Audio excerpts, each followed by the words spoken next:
Hello, these are artificial intelligence-generated voices, but the words read were created solely by humans using artificial intelligence for some of the writing, as well as Microsoft's Clipchamp to generate the voices and the podcast recordings. Hi folks, and welcome to a special bonus episode of our podcast series. This one is focused on how there are last-mile logistics needs associated with children and disasters, and those needs exist in your communities now.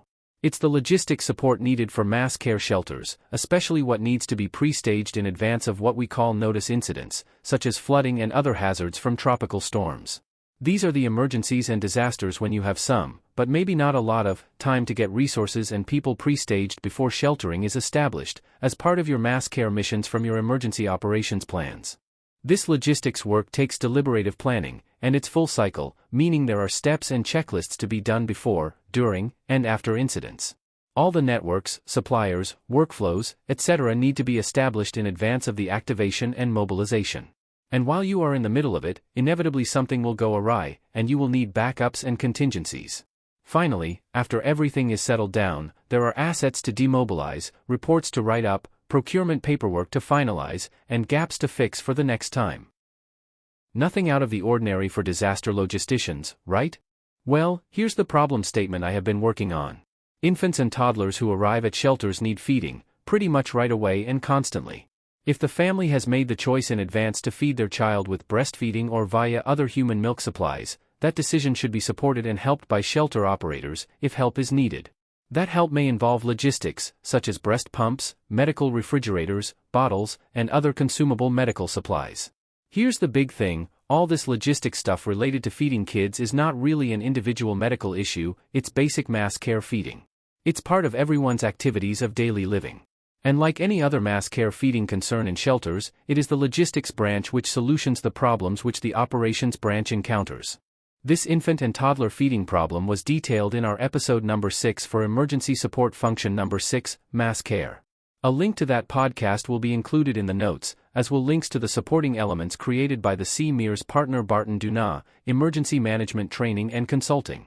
Full disclosure, both the CMER and Barton Dunat are units of York Drive LLC, a for-profit corporation. It is Barton Dunat who is working pro bono on this concern, along with other pracademic researchers, such as Jennifer Hope Russell. If you are a local, county, state, territorial or tribal nation logistician, you can make a life safety and health difference in your community by helping with the planning, organizing, equipping, training, and exercising associated with the quote last mile unquote supply chain specifics, which are applicable in your jurisdiction. Where can you obtain breast pumps and supplies? Enough to support all the known shelter sites and in advance of a notice incident. We estimate this is between 3 and 10%, but you know your own demographics best. Same for the capabilities of medical refrigerators, these might already be in the planning for shelter pre-staging, but again, you know your own jurisdiction. Do not rely on non-governmental organizations who operate shelters to be able to obtain these supplies on their own. They do not have the purchasing capabilities of any government, and they, meaning NGOs, cannot directly access federal assets if they become available. As with other access and functional needs support in sheltering provided by logistics, the area of personal assistance services is applicable as well. The field of lactation counseling may be needed for nursing parents in the shelters, that will also require skilled staff to be included in your staffing, as well as in the resource typing library tool. Right now the basic qualifications and skill sets associated with a certified nursing assistant, registered nurse and/or an advanced practice registered nurse may be incomplete or inconsistent for lactation counseling activities needed in a shelter setting. More work is needed to explore the standardization and documentation for these roles at the national level.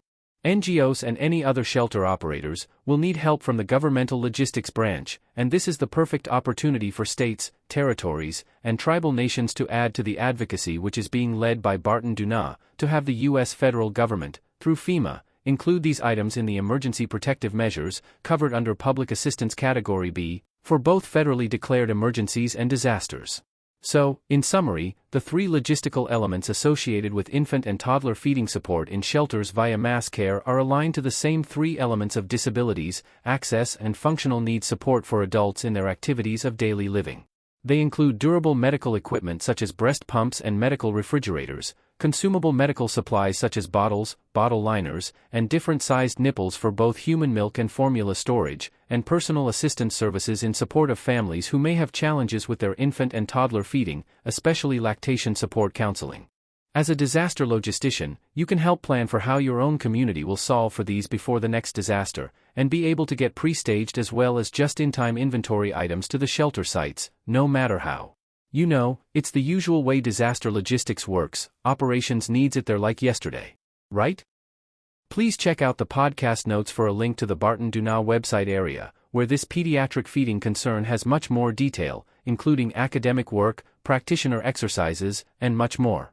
Consider this a personal call to action. This is an emergency management generated problem, and one we can collectively fix now. Barton Dunau would love to work directly with your community to help guide your emergency management planners solve for this. As you have probably figured out by now, it can be somewhat complex, but the networks you have in place and the new ones you will bridge will help on so many other disaster logistics aspects as well. Thanks for listening, and have a great day.